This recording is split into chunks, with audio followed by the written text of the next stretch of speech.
শীতের সন্ধ্যায় যে কেউ কিন্তু এই খাবারটা পেলে দারুণ খুশি হয়ে যায়। আমার ছোট্ট সোনাইও দেখো কত খুশি হয়ে গেছে এই খাবারটা পেয়ে।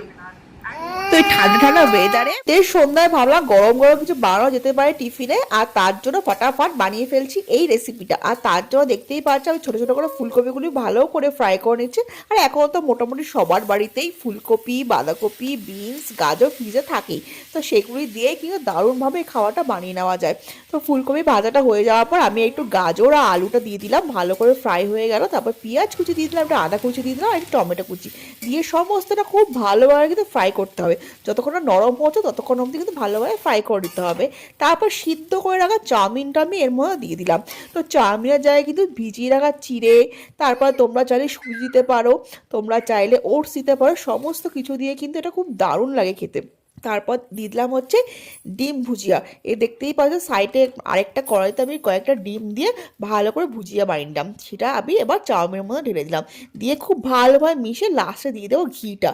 আর একদম শেষে ঘিটা দিলে কিন্তু ফ্লেভারটা দারুণ হয়, আর খেতেও কিন্তু হয় জাস্ট ফাটাফাটি। তো তোমরা যদি ঘিটা খেতে পছন্দ না করো তাহলে কিন্তু তোমরা ঘিটা স্কিপ করতে পারো।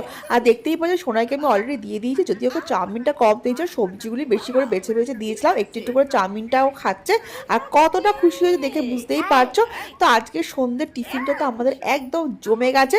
তো তোমরা অবশ্যই কমেন্টস করে জানো তোমরা কারা কারা এই রেসিপিটা বাড়িতে বানাও। চট জলদি শীতকালে এই রেসিপিটা খেতে কিন্তু দারুণ লাগে। আর একদম ছোটোবেলার কথা মনে পড়ে, ছোটোবেলাও কিন্তু আমরা স্কুলে বা সন্ধ্যাবেলা টিফিনে কিন্তু এই রকমের রেসিপি আমাদের মারা বানিয়ে বানিয়ে খাওয়াতো, তাই না? আর এখন আমিও সোনাইকে প্রায় সমস্ত সবজি দিয়ে চাউমিন, তারপরে চিড়ে দিয়ে পোহা, সুজি দিয়ে উপমা, সমস্তটা কিন্তু বানিয়ে বানিয়ে প্রায় খাওয়াই, যাতে ও ছোট থেকেই এই ধরনের খাবারগুলি হ্যাবিটস হয়। কারণ আমরাও ছোটোবেলা থেকে এইভাবেই খেয়ে বড় হয়েছি, বাড়ির খাবারের প্রতি একটা ভালোবাসা রয়েছে। তো আমি চাই ওরও যেন সেই ভালোবাসাটা হয়।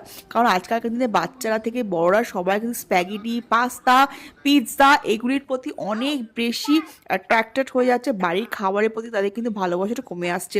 তো সেটা কিন্তু কখনোই হওয়া উচিত না। বাড়ির খাবারটার প্রতি ভালোবাসা কিন্তু সবসময় থাকা উচিত। তো তার জন্যই উচিত ছোটোবেলা থেকে কিন্তু এই ধরনের হ্যাবিটস ক্রিয়েট করা। আর তোমরা অবশ্যই কমেন্টস করে জানিও তোমাদের কেমন লাগলো এই রেসিপিটা।